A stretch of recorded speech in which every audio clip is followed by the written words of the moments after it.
اور ابھی آپ کو کراچی سے اپڈیٹ دے رہے ہیں، جہاں پر شہر میں صبح سے ہونے والی بارش کا سلسلہ شام تک جاری رہا، جس سے جل تھل ایک ہوا، کئی علاقے زیر آب آ گئے۔ ایک بار پھر کراچی کی سڑکیں پانی پانی ہو گئی۔ ملیر کے مختلف علاقوں میں موسلادھار بارش کے باعث سیلابی صورتحال کا منظر دیکھنے کو ملا۔ شاہ فیصل کالونی کی گلیاں بھی زیر آب آ گئیں۔ اسی طرح سے شہر کے دیگر علاقوں میں بھی کئی فٹ پانی جمع ہونے سے شہریوں کو مشکلات کا سامنا کرنا پڑا۔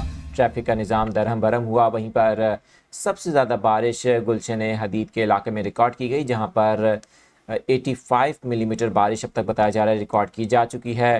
سائما عریبین ولاس، گارڈن، گڈاپ، گلشن معمار اور سرجانی ٹاؤن میں بھی تیز بارش ہوئی۔ اس کے علاوہ آپ کو بتائیں کہ ڈیفنس، کلفٹن، کماری، سی ویو روڈ اور اورنگی ٹاؤن میں بھی تیز بارش ریکارڈ کی گئی۔ ناظم آباد، پاپوش نگر اور اسکیم 33 سمیت گلزار ہجری کے مختلف علاقوں میں بھی موسلادھار بارش ہوئی، جس سے گرمی کی شدت میں کمی آ گئی ہے۔ کراچی میں وقفے سے جاری رہنے والے بارش کے سلسلے کے باعث کئی علاقوں میں جو بجلی کی فراہمی ہے وہ معطل ہونے کی شکایات بھی موصول ہو رہی ہیں۔